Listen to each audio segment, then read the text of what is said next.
There's a photo. Oh, that.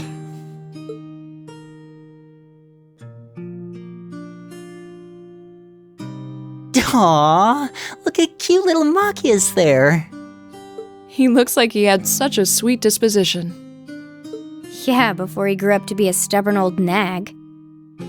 Stop nitpicking people's old family photos! Honestly. The governor looks the same as ever, though. Is that woman next to him your older sister or something? Close enough. She was a cousin on my father's side of the family. Since she lived quite close, she often came to visit. Our family was just my father and I, so having her around was a big help. The way you speak about her seems to imply you no longer see her. Did she get married and move away? She died. Around 6 years ago. Oh.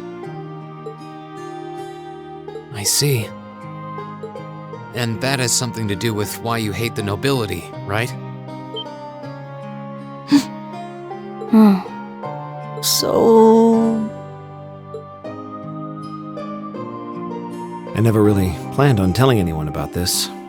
But considering all we've been through, I suppose it's time I told you a little more about me. It's a long story, but... Of course. Absolutely. Glad to. Thanks. Sis was 9 years my senior. Beautiful, kind. To me, she was in every sense the ideal woman.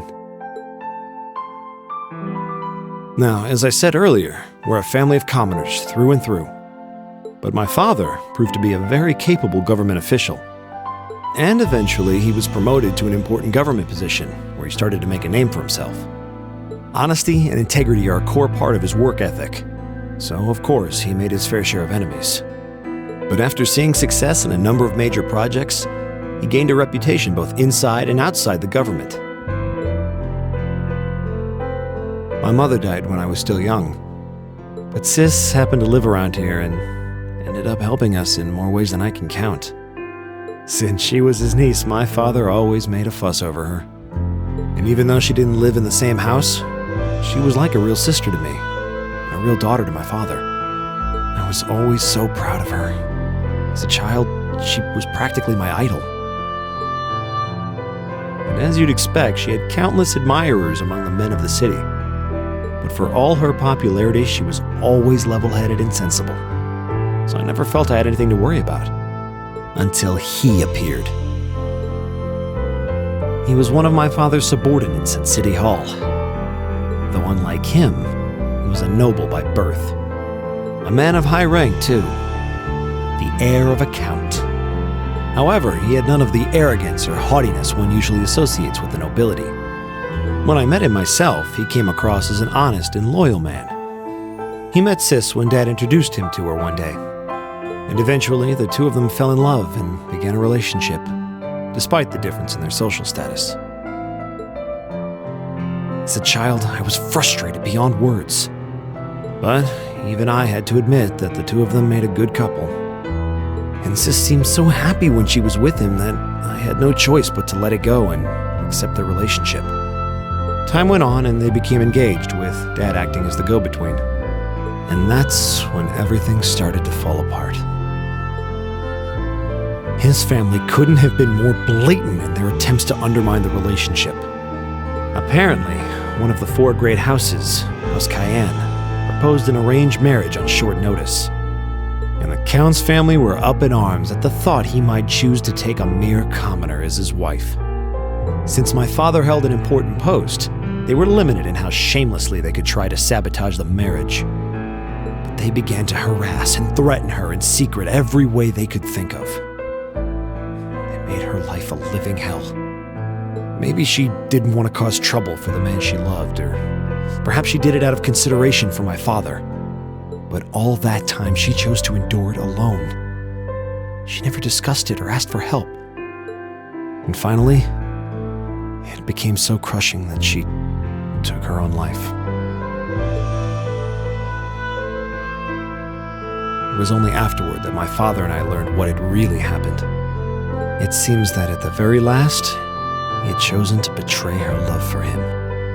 "But I told her," he said. "I told her I'd treasure her as my mistress instead if she'd just accept that we couldn't be married. I just don't understand it. Why would she take her own life?"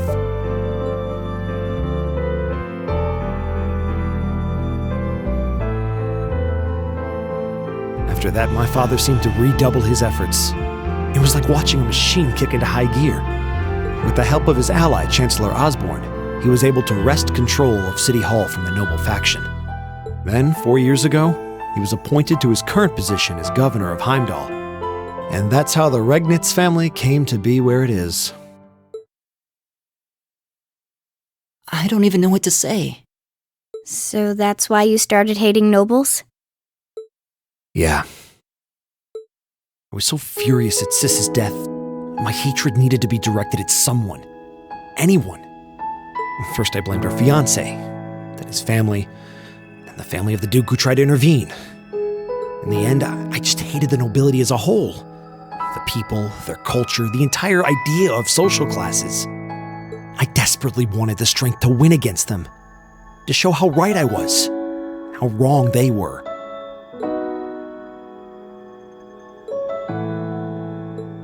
But deep down, I knew the truth about my hate. I knew I was taking out my anger on people who didn't deserve it. People who had done nothing wrong.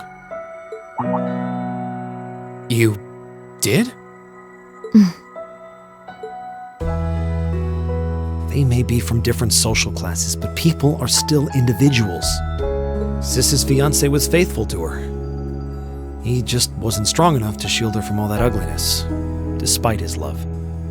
And the Count and his family were only acting in their best interests, which is to be expected, really. Ultimately, I've had to acknowledge that not all commoners are good people, and not all nobles are unworthy of respect.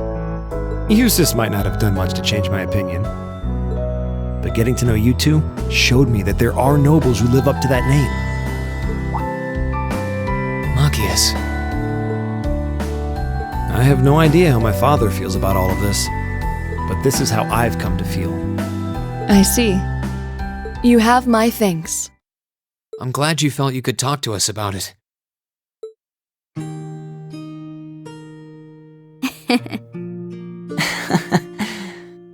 Still, I don't think it hurt to be a bit more honest with yourself. If you're willing to admit all of that, maybe you can find it in you to be friends with Eustace too. Are you kidding me? I might accept that not all nobles are bad, but that arrogant, self-centered fool can go choke on a palm. Always mocking me for spending so much time studying, or telling me I need to get out more. I don't think he goes quite that far. Besides, I don't think he does it on purpose. He doesn't mean any harm. That's the most irritating part! He does it without thinking!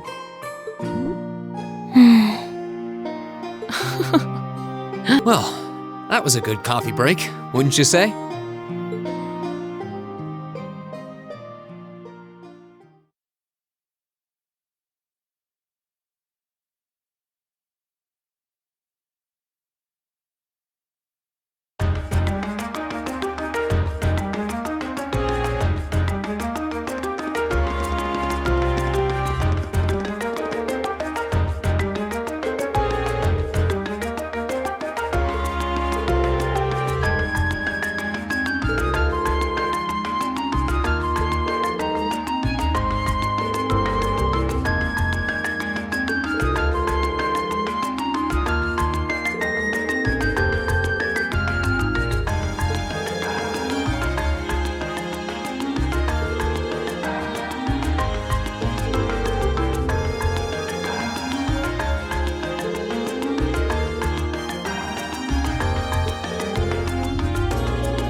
Alright, I'll give it a try. Let's never speak of this again. I'll do what I can. That came out rather well.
So the tiara really was in there, huh?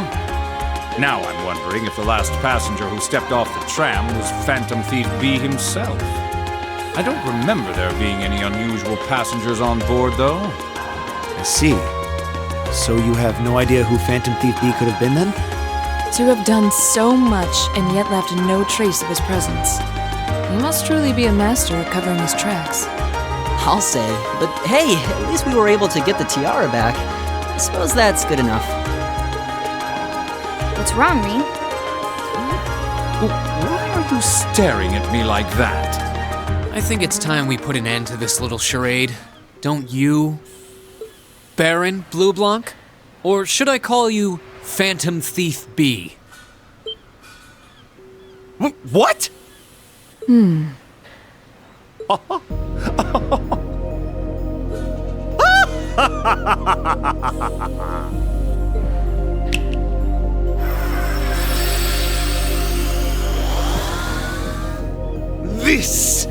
This savory taste is why the unripe fruit is the most delectable of all.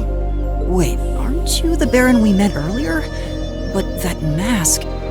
That's the mask of Phantom Thief B! Allow me to introduce myself once again. I am Phantom Thief Blue Blanc, otherwise known simply as Phantom Thief B. Baron Blue Blanc is but one of the many roles I have assumed during my pursuits. Incidentally, might I ask when you first discovered my true identity? It didn't really take much discovering. You went out of your way to show up in the Crystal Garden after all. Now, maybe it's just me, but I find it hard to believe you were seriously trying to hide your identity to begin with. Your disguises, nothing short of perfect, I have to admit. But with all the work you've put into this, I suspected you might come check on us near the end of your little game. Ha ha! I see! Excellent deductive reasoning. Simply splendid!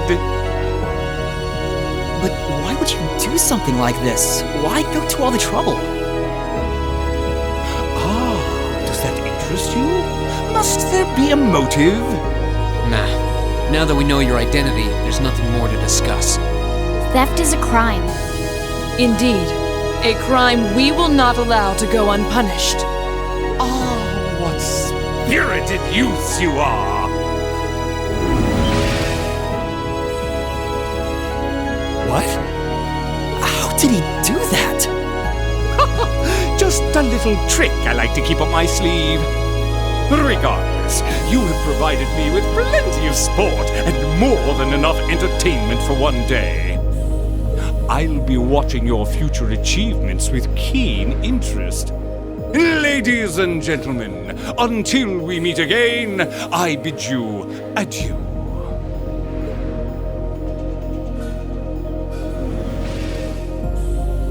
He disappeared again.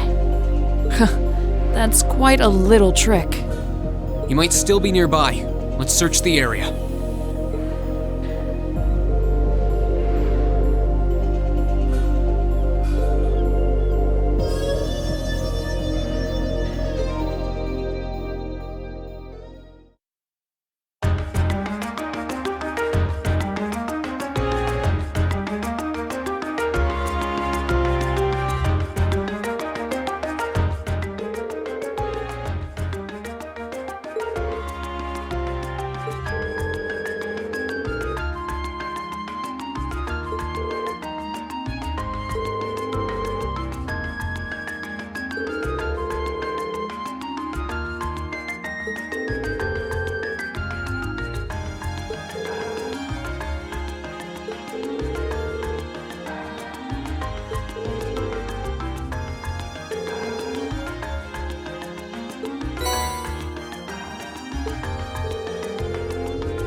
They were wearing the same uniform as Reen's sister.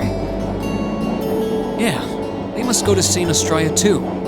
So, the famous St. Astraia Girls' School is around here, huh?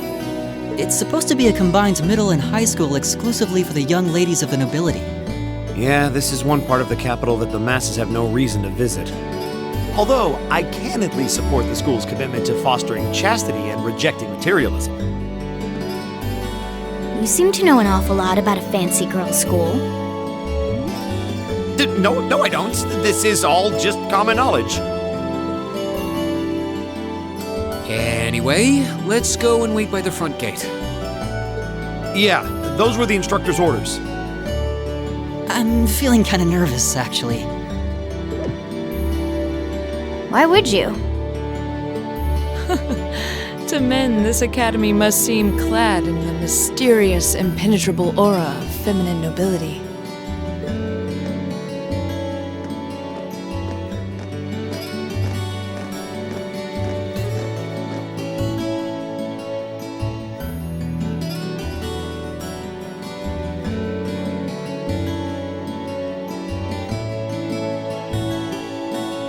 I was wondering, did you not want to come here, Laura?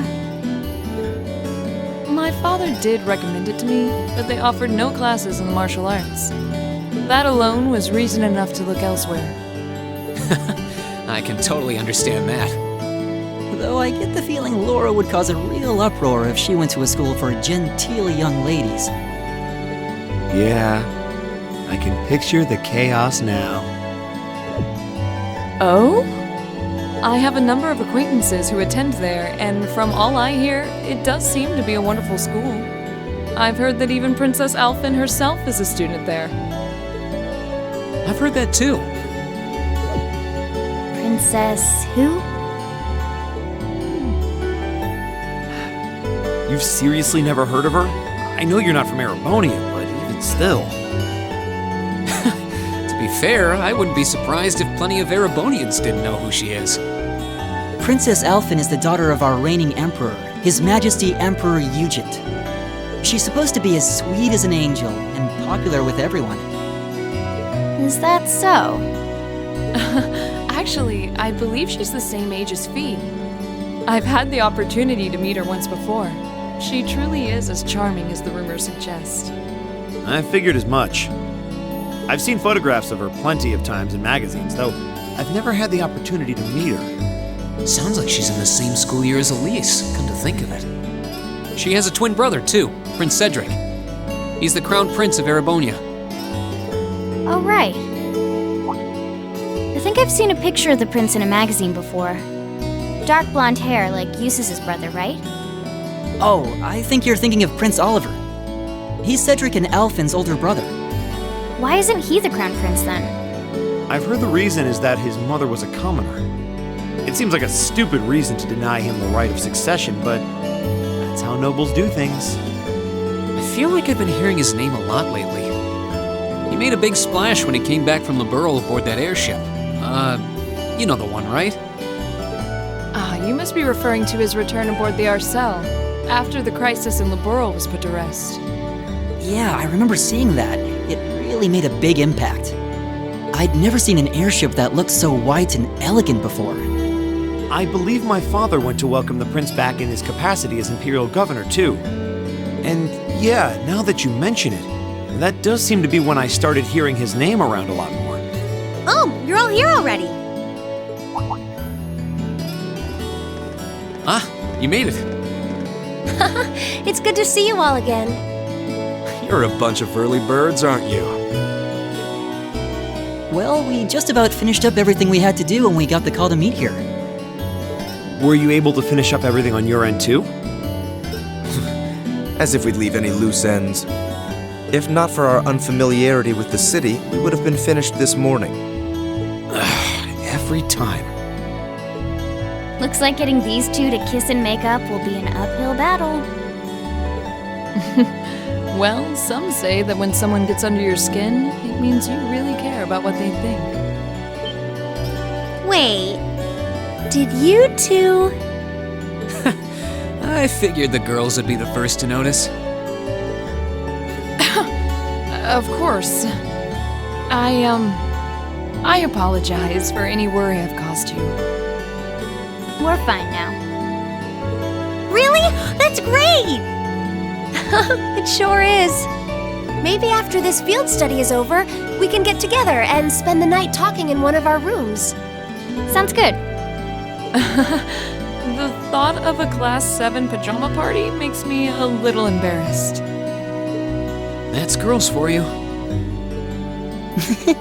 Girls and sleepovers go together like jam and toast, huh?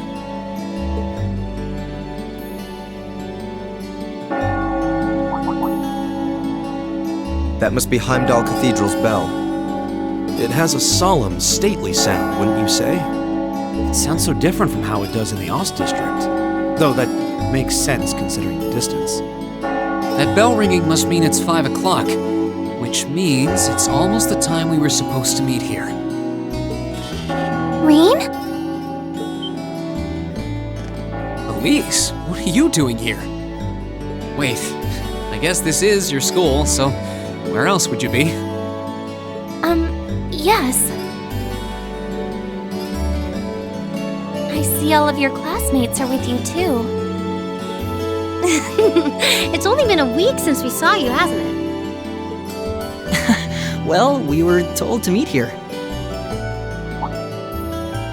Wait a minute. Are you the ones? The 9 guests I was told to expect at 5 o'clock sharp? Well, there are 9 of us in Class 7. Wait, what? Then that would mean you're the one we were told wanted us to come here? Actually, I suspect that would be a friend of mine. Why does she always have to be such a mischief maker? I swear. She could have at least given me a little warning that you were coming. Elise?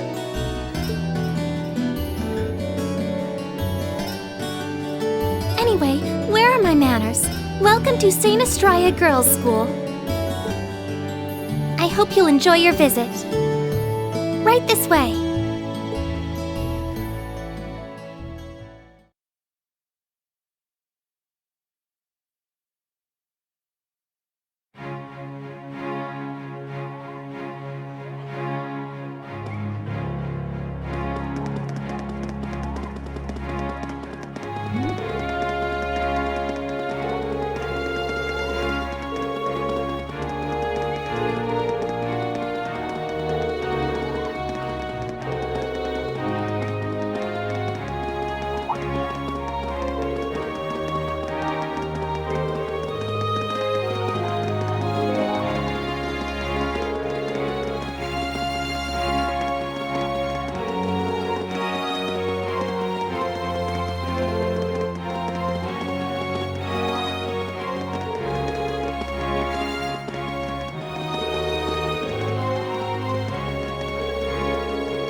What's in here? It looks like an indoor garden. This is the Academy's Rose Garden. The person who called you here is waiting inside. Who did call us here anyway? Whoever they are, they must have considerable social standing. Your Highness, I brought the guests. Thank you. Please show them in. Oh, No way. Hey, Elise, is that... You don't need to ask when you already know. Now, if you'll follow me.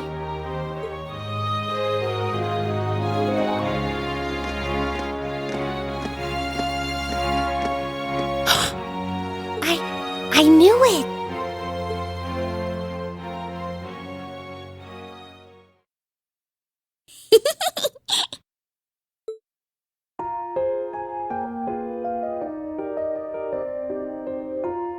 Welcome, ladies and gentlemen of Class 7. My name is Alphin. Alphin Rice Arner. It's a pleasure to meet all of you.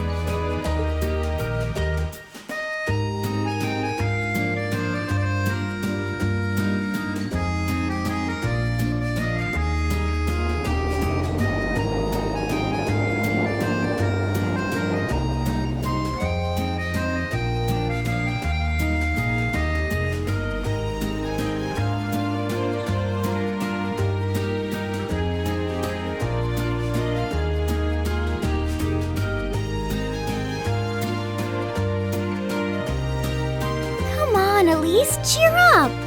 I'm sorry, alright? I was only trying to tease you a little. Don't you have something you wanted to discuss with everyone? Please, go right ahead. Well, that aside, it's been a long time since I last saw both of you, Eustace and Laura. I'm glad to see you're both well. Likewise, Your Highness. You've become even more fetching since we last met. Aw, thank you! I was rather hoping that you'd decide to enroll in St. Astraia too. But it seems you chose to attend Thor's after all. Well, I've committed myself to following the way of the sword, and Thor's gives me a place to hone my skills. I apologize for not being able to live up to your expectations. First I lost Angelica to Thor's, then you too. Perhaps I should just transfer there next year myself. Your Highness? Got you to look! But Well, she seems lively. she seems far more easygoing than I was expecting. I've heard plenty about her, but none of that prepared me for meeting her in person. So, this is what it's like to be in the presence of royalty. It's actually rather overwhelming. I can see why people always compare her to an angel. Me too.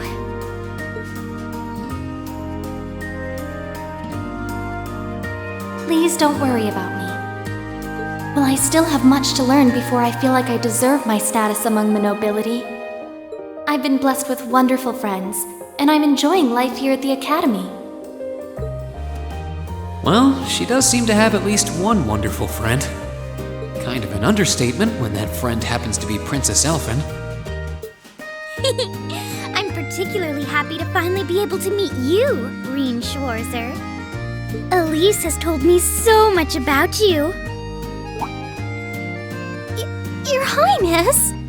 I'm honored that you'd say so. Elise always mentions in her letters what a great friend she has. As her brother, I wanted to thank you for that. Reen? Oh, it's so refreshing. You're every bit the person Elise says you are. Perhaps even more so. Huh? Actually, I have a teensy-weensy favor to ask. Do you think I could join Elise in thinking of you as my dear brother as well? What? Your Highness! You see, Elise has spoken of you so often that in my heart, you've already come to feel like family. And now that I've had the opportunity to meet you, I fear I simply can't suppress these feelings any longer. I have 2 brothers already, of course, so I'm sure it won't take long to adjust. I couldn't possibly. I mean, That's enough, Your Highness. Aw, don't be so stingy. Surely it wouldn't hurt to share him with me a little. Anyway, that aside, the reason I called you here today was not to talk with me. There is someone else who would like to meet you. Why? It's not like we're famous. Who do you mean?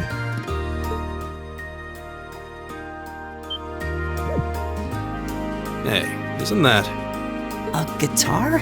No, a lute? Oh, it seems he's arrived. Oh,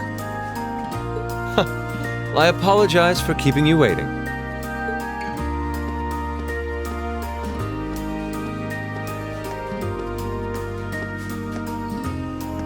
it's a pleasure to see you again. And you as well, young lady. Well, I trust everyone here has been making themselves comfortable.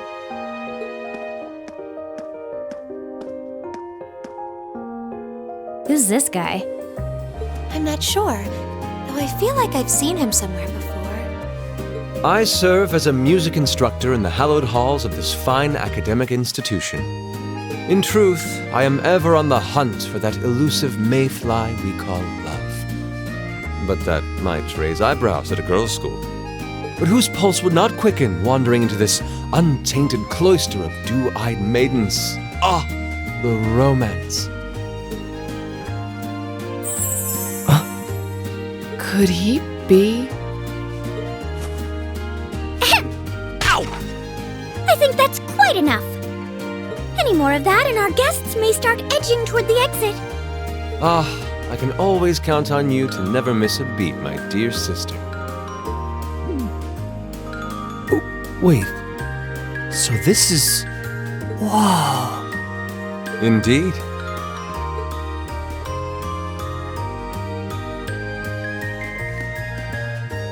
'Tis I, Olivert Rice Arner, also known by some unscrupulous individuals as the Debaucherous Prince. I also serve as Thor's Military Academy's ornamental chairman of the board. It's a pleasure to finally meet you, ladies and gentlemen of Class 7.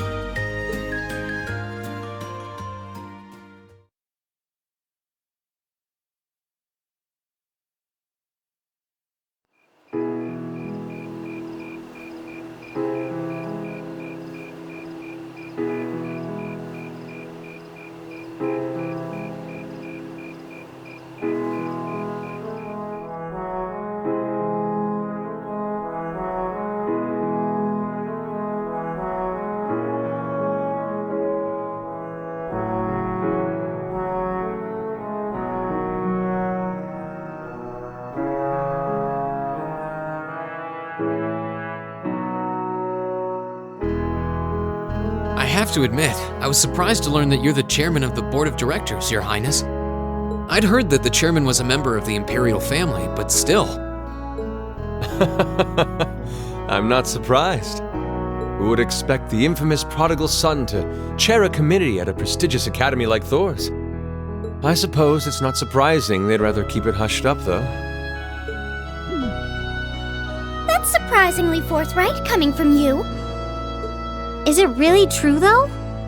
I mean, that you were the one responsible for establishing Class 7, Your Highness? Indeed, I was.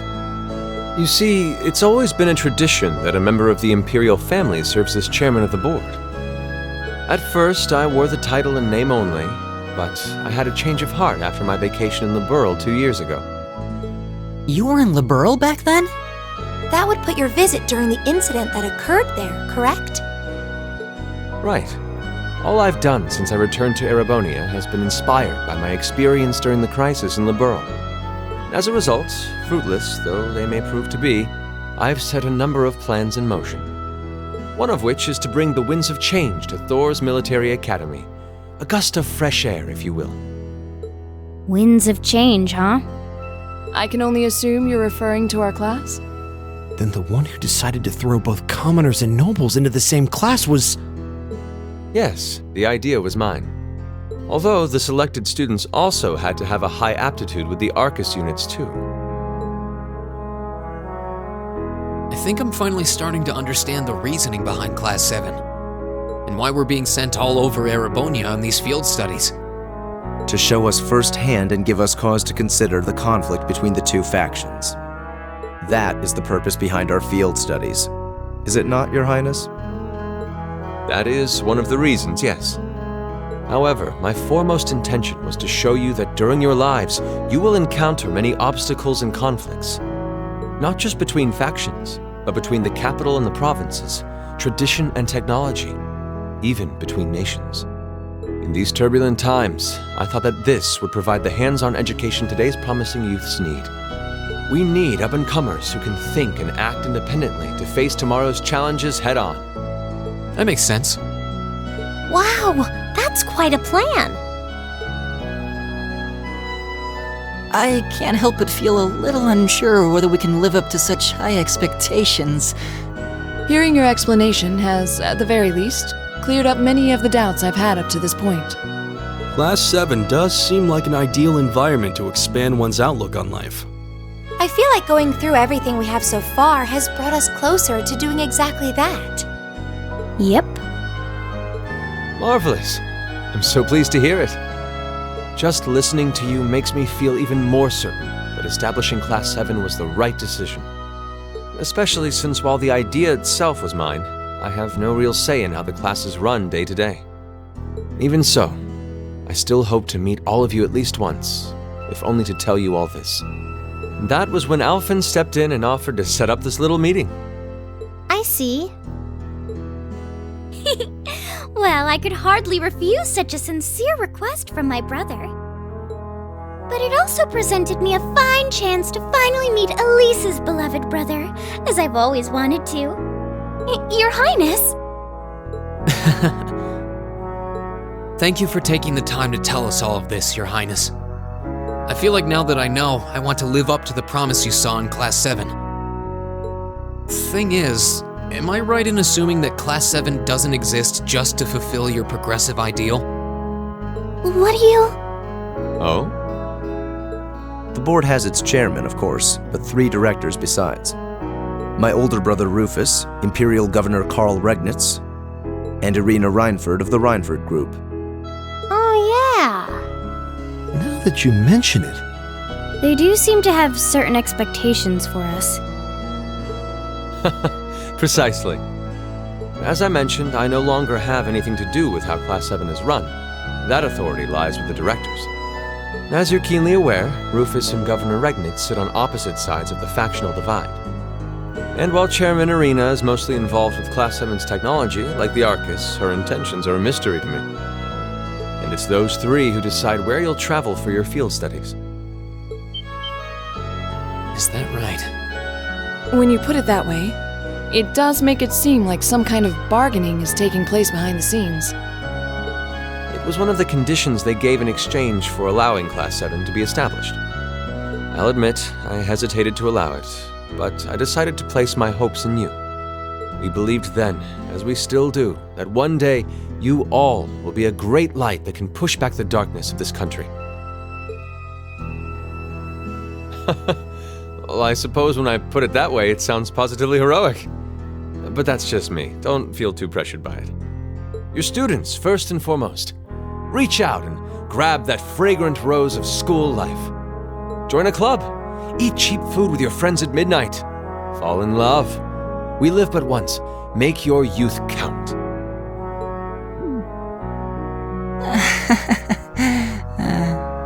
You know, it's weird, but hearing you say that kind of takes a load off my mind. By the way, just earlier you said that we believed the Class 7 would be a great light. Is there someone else involved with Thor's who shares your vision for our class, Your Highness? There is. Principal Van Dyke. I once attended Thor's myself and studied under him. He gave my proposal to establish Class 7 his full backing. I see. He's been particularly considerate toward us ever since we arrived at the Academy. While he has no direct control over the running of the Academy, he does preside over the board meetings. And above all, he's the one who assembled an excellent team to give you first-rate training. An excellent team, you say? Are you referring to Instructor Sarah? She's certainly one of them. Still, coaxing her away from her former line of work certainly played a large part in giving Class 7 a great foundation. She is, after all, one of the strongest people in the Empire, and her experience makes her a natural field leader. Wait, what? Instructor Sarah? One of the strongest people in Erebonia? Exactly what experience might you be referring to? I've even heard rumors of her daring exploits myself. She was known as the Purple Lightning. Doesn't that sound exciting? Wait, Purple Lightning? I knew it! If you two have heard of it, it must be a household name among martial artists. That's right, though I've just heard it in passing. Ah, that young ace of the Erebonian Bracer Guild, and one of the Empire's most famous bracers. She has a history full of brave feats and dangerous deeds. She was even the youngest bracer to achieve A-rank status. Back then, she was known as the Purple Lightning. Now, you know her simply as your homeroom teacher.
Keep up the good work!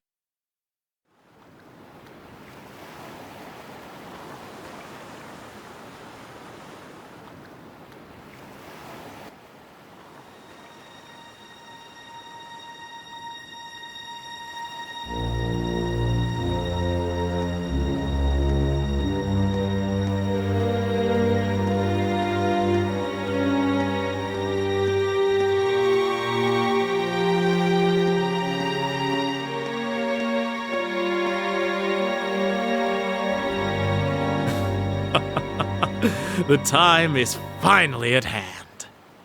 At last, the hammer of judgment shall rouse this indolent capital from its slumber. Yeah!